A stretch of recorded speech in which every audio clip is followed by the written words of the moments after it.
দেবযান, বিভূতিভূষণ বন্দ্যোপাধ্যায়। সপ্তম ভাগ।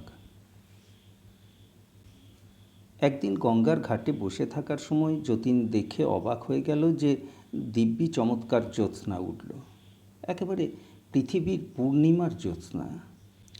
তার শুভ্র আলোর ঢেউ পড়ল গঙ্গাবক্ষে, পড়ল গিয়ে ওপারের শ্যামাসুন্দরী মন্দিরের সর্বাঙ্গে, তীরের প্রাচীন বটের মাথায়, ডালের ফাঁকে ফাঁকে। যতীন ভাবলে, এ আবার কি, জ্যোৎস্না তো কখনো এখানে দেখিনি, এখানে রাত্রিই বা কি, দিনই বা কি। এমন সময়ে পুষ্প হাসতে হাসতে পাশে এসে বললে, কেমন জ্যোৎস্না হয়েছে দেখো, মনে পড়ে তুমি আর আমি কেওটার বুড়ো শিবতলার ঘাটে এমনি জ্যোৎস্না রাত্রে কত বসে ইলিশ মাছ ধরা দেখতাম। কিন্তু এ জ্যোৎস্না উঠল কোথা থেকে, চাঁদ এলো কী করে?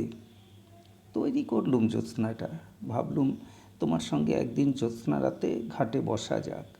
কেমন, বেশ হয়নি?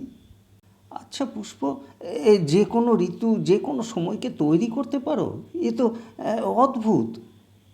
সময় এখানে মনের দ্বারা সৃষ্টি করা যায়, যেমন অন্য সব জিনিস করা যায়। সে তো তুমি চোখের ওপর দুবেলা দেখছো। আচ্ছা যতুদা, শাহগঞ্জ কেওটার কথা মনে পড়ে? খুব পড়ে পুষ্প। সেই একবার আমি গাছ থেকে পড়ে গিয়েছিলাম, মনে আছে? তোর কি কান্না! সত্যি আমি একবার ভাবি জীবনে কি পুণ্য না জানি করেছিলুম যে তোর মতো মেয়ের সঙ্গ পেয়ে ধন্য হয়েছি। আমার আমার এখনও মনে হয় এসব স্বপ্নই বা। পুষ্প লজ্জিত সুরে বলে। আহা! পুষ্প বুঝতে পারে যে যতীন আশার কথা ভাবছে। ঘাটে এসে বসেই তার কথা ওর মনে হয়েছে। যত উচ্চস্তরের আত্মাই হোক, পুষ্প মেয়ে মানুষ, তার মনটা হু হু করে ওঠে। যতুদাকে সে আবাল্য ভালোবাসে, প্রাণ দিয়ে ভালোবাসে। কিন্তু কিন্তু যতুদা তার চেয়ে যে আশা বৌদিকে বেশি ভালোবাসে, এ কথা সে জেনেও মনে স্থান দেয় না বেশিক্ষণ। উপায় কি? এই তার অদৃষ্টলিপি। নইলে সে ছেলেবেলায় পৃথিবী ছেড়ে যতুদাকে ছেড়ে আসবে কেন? যতীনের গত 13 বছরের জীবনে পুষ্প ছিল না, ছিল আশা। এ অবস্থায় আশার সঙ্গেই যতীনের মনের যোগ অনেক গাঢ়বদ্ধ। কারো কোনো দোষ নেই। পুষ্পের মনে দুঃখের ছায়া এসে পড়তেই বাইরের জ্যোৎস্না ক্রমশ ম্লান হয়ে এলো। মন প্রফুল্ল না থাকলে মানসিক সৃষ্টি ক্ষুণ্ণ হবেই।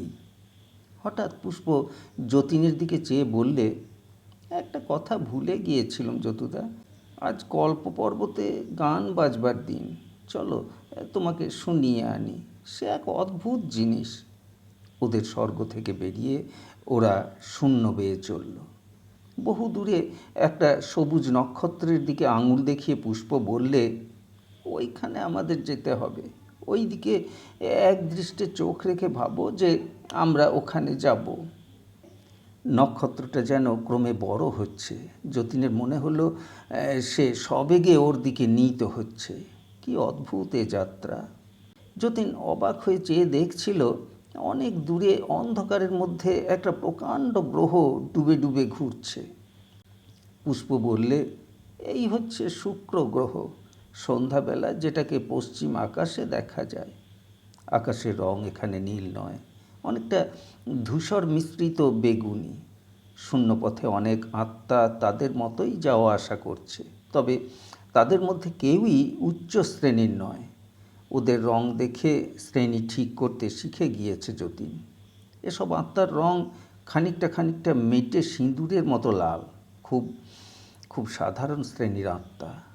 তবে নিম্ন শ্রেণীর আত্মা এখানে আসে না, তাদের দ্বিতীয় স্তরের নিম্ন পর্যায় ছাড়িয়ে ওঠবার সাধ্যই নেই। হঠাৎ যতীন বললে, সে পাহাড় তো চতুর্থ স্তরে, সেখানে পৌঁছে আবার অজ্ঞান হয়ে পড়ব না পুষ্প?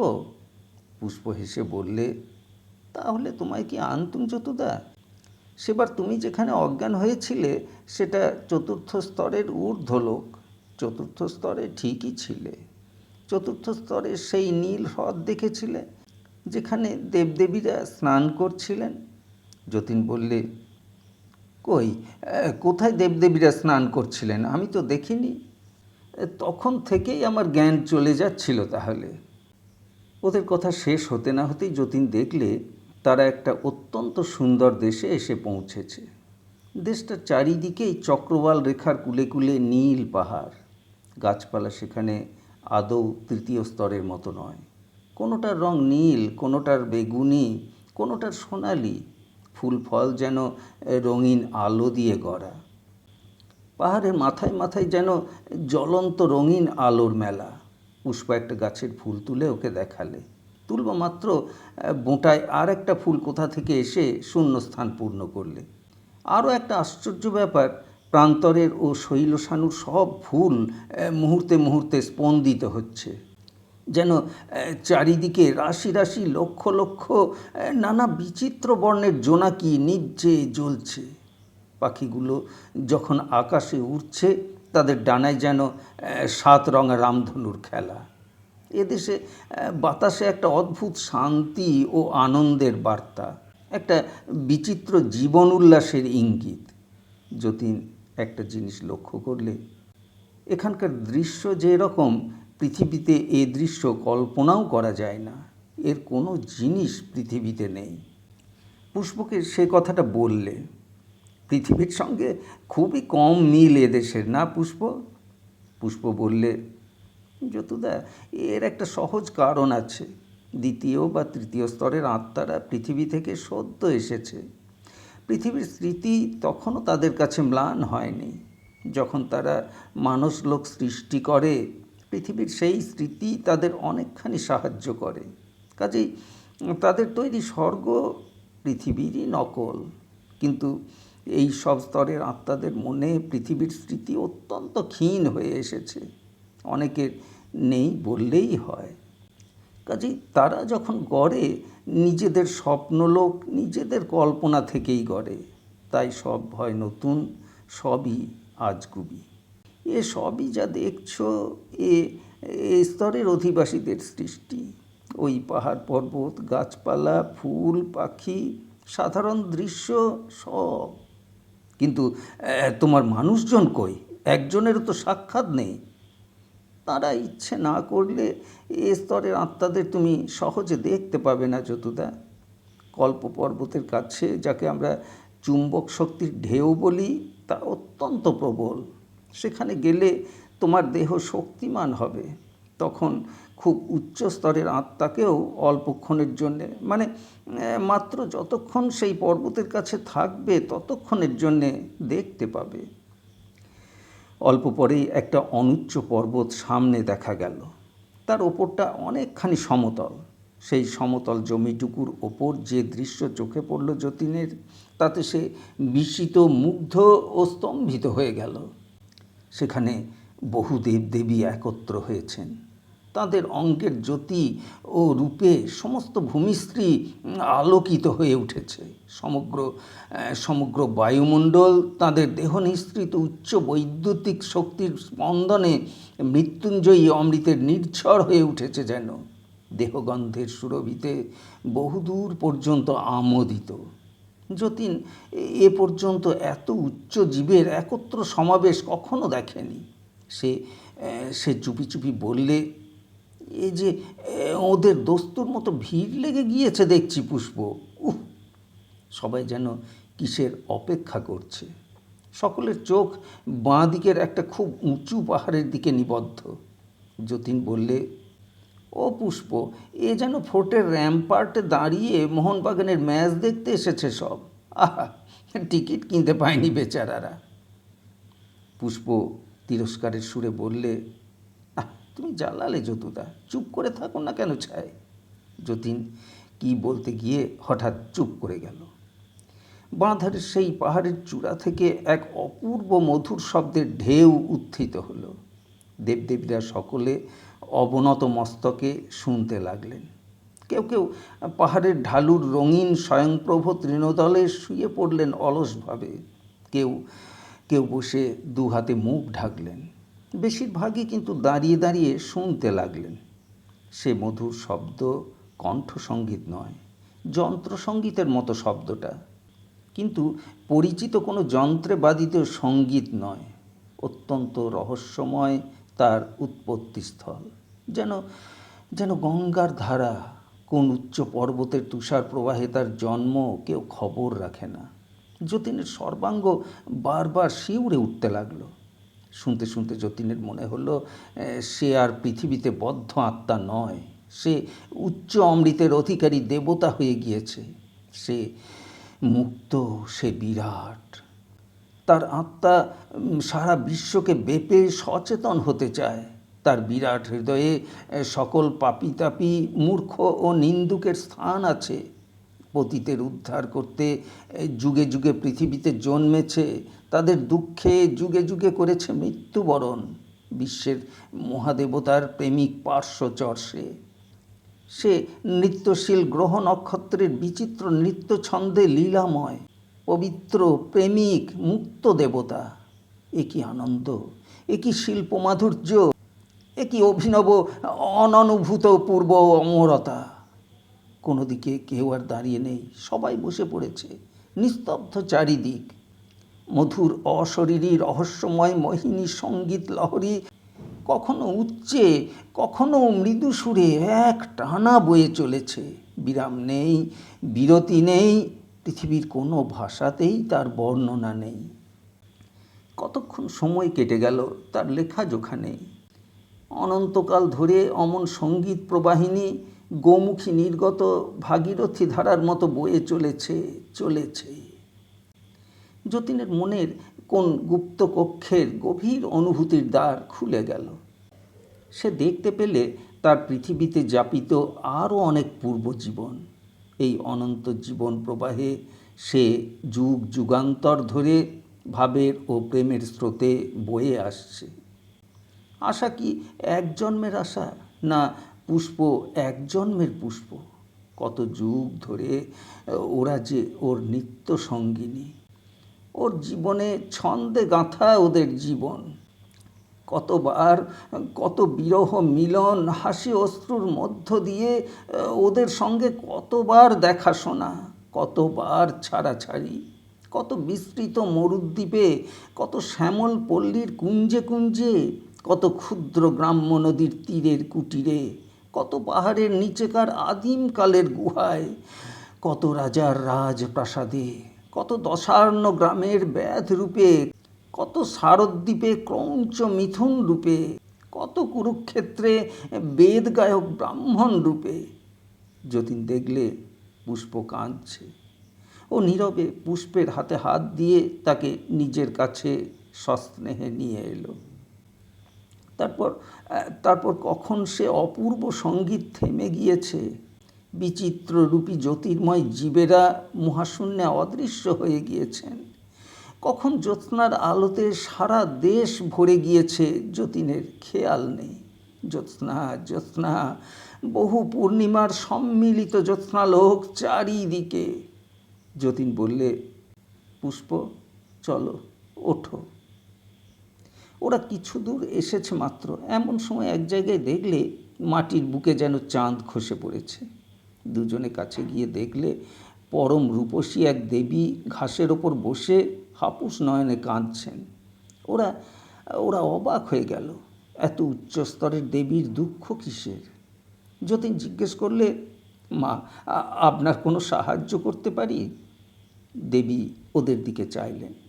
যতীনের মনে হলো, দেবী কি সাধে হয়? এত রূপ, এত জ্যোতি, এত মহিমা, অথচ কি মমতা, করুণা, দীনতায় ভরা দৃষ্টি। বললেন, পারবে? দুজনেই বলে উঠল, হুকুম করুন, আপনার আশীর্বাদে পারব। দেবী বললেন, কল্প পর্বত থেকে ফিরছ? তোমরা কোথায় থাকো? আগে হ্যাঁ, আমরা এর নিচের স্বর্গে থাকি, 3য় স্তরে।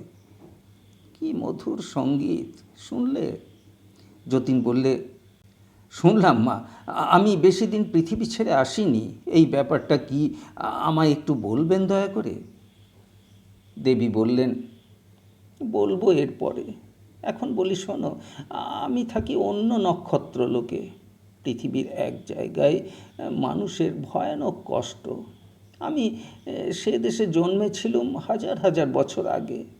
তাদের দুঃখে আর আজ গল্প পর্বতের সঙ্গীত শুনে আমার মন বড় ব্যাকুল হয়েছে। চলো যাই পৃথিবীতে, দেখি কি করা যায়। কিন্তু মুশকিল হয়েছে এই যে আমি এতকাল আগে পৃথিবী থেকে চলে এসেছি, জড়জগতের সঙ্গে সম্পর্ক এতকাল হারিয়েছি যে সরাসরিভাবে কোনো কাজই সে জগতে করতে পারি না। মধ্যবর্তী স্তরের আত্মার সাহায্য ভিন্ন আমি পৃথিবীতে গিয়ে কি করব? তোমরা যদি যাও। ওরা বলে উঠল, নিশ্চয়ই যাব মা। দেবী বললেন, একটু অপেক্ষা করো। আমার এক সঙ্গী আছেন, তিনি আমার লোকেই থাকেন, উচ্চস্তরের জীব। পৃথিবীতে গিয়ে শুধু আঁকুপাঁকু করেন, কিছু করতে পারেন না কাজে। পৃথিবীর জড়স্তরে আমরা সংস্পর্শ স্থাপন করতে পারি না। তিনি প্রাচীন যুগের একজন বড় কবি ছিলেন, তাকে নিয়ে যাই চলো। এসো এসো আমার সঙ্গে। আবার নীল শূন্যে যাত্রা। বহুদূরে একটা ক্ষীণ নক্ষত্র জ্বলছিল। দেবী সেই নক্ষত্র লক্ষ্য করে চললেন। পরক্ষণে এক সুন্দর উপবন, এক ক্ষুদ্র নদী বয়ে যাচ্ছে উপবনের মধ্য দিয়ে। লতাপাতা কিন্তু পৃথিবীর মতোই শ্যামল। পৃথিবীরই যেন এক শান্ত প্রাচীনকালীন তপবন। মৃগকুল নির্ভয়ে খেলা করে বেড়াচ্ছে। লতায় লতায় বিচিত্র বন্য পুষ্প প্রস্ফুটিত। এক সৌম্য মূর্তি জ্যোতির্ময় আত্মা লতাবিতানে বসে কি যেন লিখছেন। দেবী ওদের নিয়ে গিয়ে সামনে দাঁড় করালেন। মুখ তুলে চাইতেই যতীন ও পুষ্প এগিয়ে গিয়ে তাঁর পায়ের ধুলো নিয়ে প্রণাম করলে। দেবী বললেন, কল্প পর্বতের পথে এদের সঙ্গে দেখা, পৃথিবীতে নিয়ে যাব তাই সঙ্গে করে আনলাম। যতীন ও পুষ্পের দিকে চেয়ে দেবী বললেন, রামায়ণ রচয়িতা কবি বাল্মীকি তোমাদের সামনে। ওরা দুজনেই চমকে উঠল। মহাকবি বাল্মীকি? দেবতা স্মিত হাস্যে ওদের বসতে বললেন। আঙুল দিয়ে দেখিয়ে বললেন, এই আমার আশ্রম, ওই পাশেই তমসা নদী, ওই আমার গৃহ। পৃথিবীতে যা আমার প্রিয় ছিল এখানে তাই সৃষ্টি করেছি। ওই আমার স্বর্গ। আর আর তোমাদের সামনে ইনি আমার মানসদুহিতা সীতা, যিনি তোমাদের সঙ্গে করে এনেছেন। পুষ্প, যতীন বিস্মিত, স্তব্ধ। ভারতবর্ষের ছেলে মেয়ে তারা। সীতার নামে ওদের সর্বশরীরে বিদ্যুতের ঢেউ খেলে গেল। কত যুগ ধরে ভারতের আকাশ বাতাস যে পুণ্য নামে মুখরিত, সেখানকার বনের পাখিও যে নামে গান গায়, সেই ভগবতী দেবী জানকী তাদের সম্মুখে। এ কি মায়া, না স্বপ্ন, না মতিভ্রম? বাল্মীকি বললেন, তোমরা বিস্মিত হয়েছ, বোধহয় এ লোকে বেশি দিন আসনি। সীতাকে আমি সৃষ্টি করেছি। যা ছিলেন পৃথিবীতে আমার কল্পনার মধ্যে, এ লোকে তা মূর্তিমতী হয়েছেন। যতীন বললে, বুঝতে পারলাম না দেব। এ লোকে চিন্তার দ্বারা জীবের সৃষ্টি করা যায়। শুধু যে বাড়িঘর করা যায় তাই নয়, স্থানের ও সময়েরও সৃষ্টি করা যায়। আমার আমার আশ্রমের সময় কি দেখছ? আগে সন্ধ্যা গোধূলি। আমার সময় সন্ধ্যা গোধূলি। আমি আমি ভালোবাসি গোধূলি। আমার কল্পনা এই সময় জাগ্রত হয়। তাই তাই আমার আশ্রমে সব সময় গোধূলি। আচ্ছা দেব, শ্রীরামচন্দ্র তবে কোথায়? সীতাকে যত আন্তরিক আগ্রহ নিয়ে সৃষ্টি করেছিলুম, রামচন্দ্রকে তত সহানুভূতি নিয়ে গড়িনি। তাই আমার স্বর্গে আমার প্রিয়তম সৃষ্টি সীতাই আছেন, রামচন্দ্র নেই। লক্ষ্মণ নেই, ভরত নেই, কেউ নেই। তবে কি দেব, সীতা বা রামচন্দ্র সত্যি সত্যি কেউ ছিলেন না? হয়তো ছিলেন, আমি তাদের জানি না। আমার কাব্যের রাম, আমার কাব্যের সীতা আমারই সৃষ্ট জীব। ও ও প্রায়ই আমার এখানে আসে, নানা কাজে সারা জগৎ ঘুরে বেড়ায়, কিন্তু আমায় ভোলে না। করুণা দেবী বললেন, বাবা, ওসব কথা এখন রাখো, পৃথিবীতে যাবে? বাল্মীকি বললেন, তুই তো জানিস পৃথিবীতে গিয়ে আমি কিছু করতে পারি নে। বহুকাল আগে ভবভূতিকে প্রভাবান্বিত করে একখানা কাব্য লিখিয়েছিলাম। চমৎকার কাব্য হয়েছিল। আর আর বাংলাদেশের মধুসূদনকে দিয়ে আর একখানা কাব্য লেখাতে গিয়েছিলুম, কিন্তু বেশি প্রভাবান্বিত করতে পারিনি। গিয়ে দেখি কয়েকটি ভিন্ন দেশীয় কবি তাকে ঘিরে দাঁড়িয়ে রয়েছেন। তাদের প্রভাবই তার ওপর বেশি কাজের হলো। আমি আমি গিয়ে ফিরে এলাম। তুই একাই যা মা, এদের নিয়ে যা, এই ছেলে মেয়ে দুটিকে। এরা এরা নতুন পৃথিবী থেকে এসেছে, এদের দিয়ে কাজ ভালো হবে। পুষ্প বললে, চলুন দয়া করে, যেখানে আমাদের নিয়ে যেতে চান যাব। ওরা কিছুক্ষণ পরে পৃথিবীতে এসে পৌঁছলো। পৃথিবীতে তখন সকাল 10টা, কিন্তু দেশটা খুব শীতের দেশ। রৌদ্রের মুখ দেখা যায় না, কুয়াশায় চারিদিক ঘেরা। প্রথমে একটা গ্রামে ওরা গিয়ে পৌঁছলো। সেখানে ভয়ানক দুর্ভিক্ষ হয়েছে। প্রত্যেক বাড়িতে অনাহার জীর্ণ বাপ মা ছেলে মেয়ে, পথের ধারে অনাহারে মৃত মানুষের দেহ।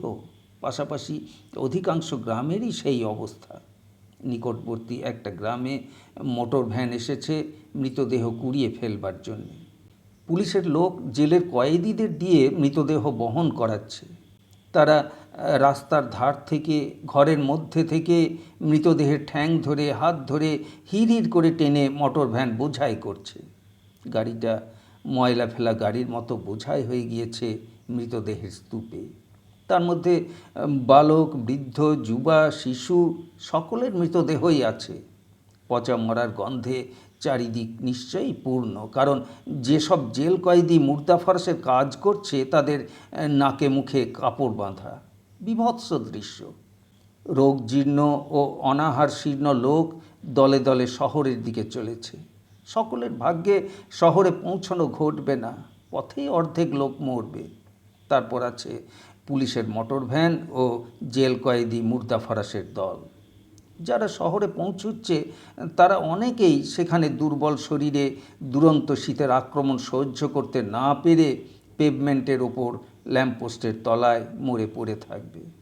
বেচারিরা ল্যাম্পপোস্টের তলায় আশ্রয় নিচ্ছে ওপরের আলোটা থেকে এতটুকু উত্তাপ পাবার মিথ্যা আশায়। তারপর তাদেরও জন্য রয়েছে পুলিশের মোটর ভ্যান ও সেই জেল কয়েদি শ্মশান বন্ধুর দল। পথের ধারে এক জায়গায় বসে দুর্ভিক্ষ ক্লিষ্ট 8 বছর বয়সের বড় ভাই, 5 বছর বয়সের শীর্ণকায় কঙ্কালসার ছোটো ভাইকে একটা ভাঙা তোবড়ানো রাস্তার ধারে কুড়োনো টিনের মধ্যে করে মুসুরির ডাল সিদ্ধ মুখে তুলে খাওয়াচ্ছে। এইসব অসহায় ছেলেমেয়ের কষ্ট সকলের চেয়ে বেশি। দেবীর চোখে জল এলো এদের কষ্টে। অধিকাংশ ছেলেমেয়ের বাপ মা তাদের শহরে ছেড়ে দিয়ে পুলিশের ভয়ে পালিয়ে গিয়েছে, এই আশায় যে শহরে থাকলে তবু তাদের 5 জনে দয়া করবে, একেবারে না খেয়ে মরবে না। কোনো কোনো ছেলেমেয়ের বাপ মা অনাহারের ও রোগের কষ্টে পথের ধারেই ইহলীলা সংবরণ করে লাশ বোঝাই মোটর ভ্যানে নিরুদ্দেশ যাত্রা করেছে। আরও কয়েকটি আত্মা এদের মধ্যে কাজ করছে দেখা গেল। দেবীকে দেখে একটি মেয়ে এগিয়ে এলেন। এর দেহ অতি সুন্দর, স্বচ্ছ, সুনীল জ্যোতিমণ্ডিত। দেখেই বোঝা যায় খুব উচ্চ শ্রেণীর আত্মা। এদের কাজ করতে দেখে মনে হলো দুর্ভিক্ষে মৃত ব্যক্তিদের আত্মা যাতে আত্মিক লোকে এসে দিশাহারা হয়ে কষ্ট না পায়, সেই দেখতেই এরা সমবেত হয়েছেন। দেবী সেই মেয়েটির সঙ্গে আলাপ করলেন। মেয়েটি বললে, আমার এই দেশ। বহুদিন আগে ভলগা নদীর ধারে একটি গ্রামে এক কৃষক পরিবারে আমি জন্ম নিয়েছিলাম, যার আইভ্যানের রাজত্বকালে। রাশিয়ার কৃষকেরা চিরদিনই দুঃখী। সোভিয়েত গভর্নমেন্টের আমলে এদের ক্ষেতের ফসলের ভাগ দিতে হয় কারখানার শ্রমিকদের ও শহরের সুবিধাপ্রাপ্ত নাগরিক শ্রেণীর জন্যে। এদের জন্য যা থাকে তাতে এদের কুলোই না, তাই এই ঘোর দুর্ভিক্ষ। এদের ছেড়ে আমি যেতে পারি না, তাই এদের সঙ্গে সঙ্গেই থাকি। আর আর একজন লোকের সঙ্গে আপনাদের আলাপ করিয়ে দিয়ে আসুন। একজন অতি সুন্দর সুশ্রী যুবক কিছু দূরে একদল দুর্ভিক্ষ পীড়িত বালক বালিকার মধ্যে দাঁড়িয়ে কি করছিলেন। মেয়েটি বললেন, ইনি ডাক্তার আমেন্ডো। রাশিয়ার কৃষকদের জন্য ইনি সারা জীবন খেটেছেন পৃথিবীতে থাকতে। গভর্নমেন্টের কুদৃষ্টিতে পড়ে লন্ডনে পালিয়ে গিয়েছিলেন মহাযুদ্ধের পূর্বে। সোভিয়েত গভর্নমেন্টের সময়েও ফিরে এসে অনেক দুর্দশা ভোগ করেছেন। স্ট্যালিনের সুনজরে বড় একটা ছিলেন না। এর জীবনের একমাত্র কাম্য হচ্ছে গরিব ও দুঃখী লোকের দুঃখ দূর করা। সোভিয়েত গভর্নমেন্টের অনেক জিনিস ইনি সুদৃষ্টিতে দেখতেন না, তারাও একে সুনজরে দেখত না। আজ মাত্র 5 বছর হলো আত্মিক লোকে এসেছেন, তাও সেই গরিবদেরই কাজে প্রাণ দিয়ে। আমাশা রোগে আক্রান্ত পল্লীতে ডাক্তারি করতে গিয়ে নিজে সংক্রামক আমাশা রোগেই প্রাণ হারান। এত বড় নিঃস্বার্থ দয়ালু আত্মা এই যুগে খুব কমই জন্মেছে। মরণের পরে এ লোকে এসেও সেই রাশিয়ার গরিব লোকদের নিয়েই থাকেন। যেখানে দুর্ভিক্ষ, যেখানে রোগ শোক, সেখানেই ছুটে আসছেন। চতুর্থ স্তরের আত্মা, কিন্তু পৃথিবী ছেড়ে যেতে চান না কোথাও। ডাক্তার আমেন্ডো এদের সামনে এসে হাসি মুখে দাঁড়ালেন। বললেন, আপনারা ভারতবর্ষের লোক ছিলেন না, দেখলেই বোঝা যায়। এরা ভগবানকে খেদিয়ে দিচ্ছে দেশ থেকে, যেন ইট পাথরের তৈরি গির্জা ভাঙলেই ভগবানকে তাড়ানো যায়। রাশিয়াতে উচ্চ শ্রেণীর ভারতীয় মুক্তাত্মা যদি দয়া করে আসেন তবে কিছু কাজ করা যায়। মেয়েটি বললেন, সে 2-1 জনের কাজ নয় ডাক্তার।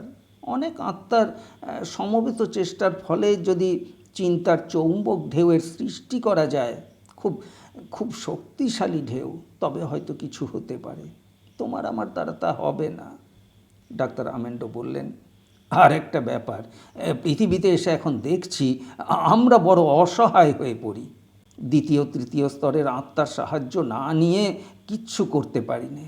জনকতক দ্বিতীয় স্তরের লোক আমরা জোগাড় করে এনেছি, কিন্তু ওরা মন দিয়ে কাজ করছে না। পুষ্প বললে, আমাদের 2 জনকে নিন দয়া করে আপনার দলে। আমাদের দিয়ে যা সাহায্য হয় পাবেন। একটা কথা, আমাদের ভারতবর্ষেও দুর্ভিক্ষে আর বন্যায় বড় কষ্ট পায় লোকে। সেখানকার জন্যেও আপনারা সাহায্য করবেন। তারা তারা বড় দুঃখী। ডাক্তার আমেন্ডো বললেন, সে আপনি ভাববেন না। যেখানেই লোকে দুঃখ পাচ্ছে সেখানেই আমরা থাকব। দেশ জাতি ধর্মের গণ্ডি নেই আমাদের কাছে। সারা পৃথিবী আমাদের দেশ। তবে কি জানেন, এই রাশিয়া আমাদের জন্মভূমি। এখানকার লোকের দুঃখ আমাদের প্রাণকে বড় স্পর্শ করে। ভারতবর্ষেও যখন যেতে বলবেন তখনই আমরা যাব। আমাদের দলে অনেক লোক আছেন, সবাইকে নিয়ে যাব। যতীন বললে, আরও উচ্চ স্তরের কোনো লোক আসেন না কেন? 5ম বা 6ষ্ঠ কি তারও উপরের স্তরের কাউকে তো দেখতে পায় না। ডাক্তার আমেন্ডো বললেন, তাঁরা কাজ করেন আমাদের মধ্য দিয়ে। তারা এলেও আপনি তাদের চোখে দেখতে পাবেন না। পৃথিবীতে এলে তাঁরা আমাদের চেয়েও অসহায় হয়ে পড়েন।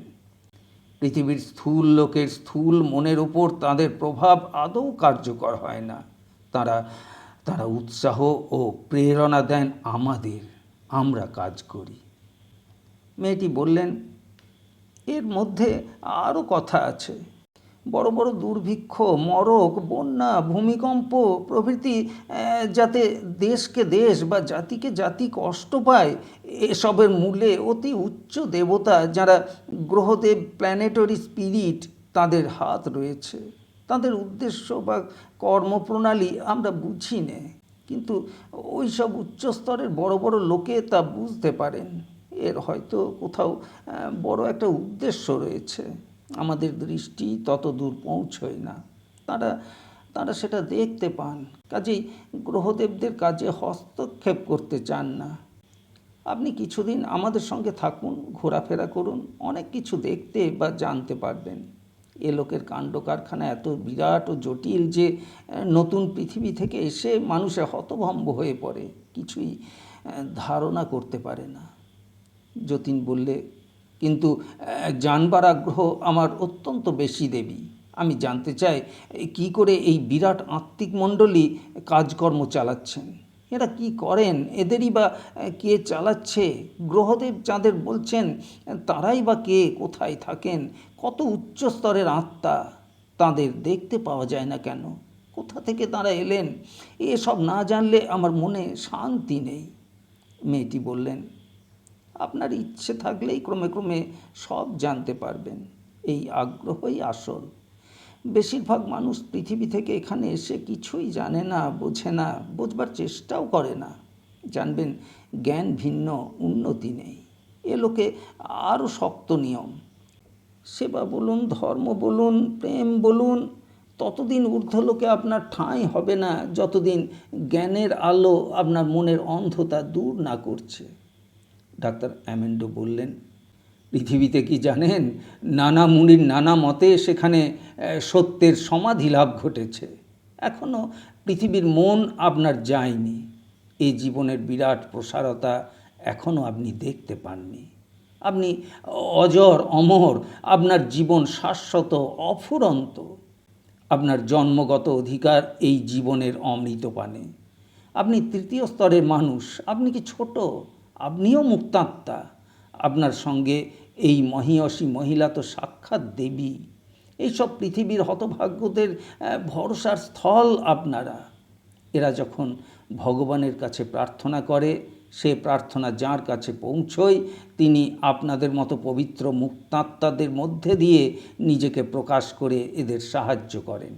তিনি শক্তি বিকীর্ণ করছেন, আপনারা যন্ত্ররূপে সেই শক্তিকে ধরছেন, ধরে কাজে লাগাচ্ছেন। বেতারের ঢেউয়ের আপনারা রিসিভার। যন্ত্র যত উঁচু দরের, যত নিখুঁত, তাঁর বাণীর প্রকাশ সেখানে তত সুস্পষ্ট, সুন্দর। যতীন অদ্ভুত প্রেরণা পেলে ডাক্তার আমেন্ডোর মতো এত বড় আত্মার প্রশংসাতে। কিছু লজ্জিতও হলো। এতখানি প্রশংসার উপযুক্ত সে নয় তা সে জানে, তবে হবার চেষ্টা আজ থেকে তাকে করতেই হবে।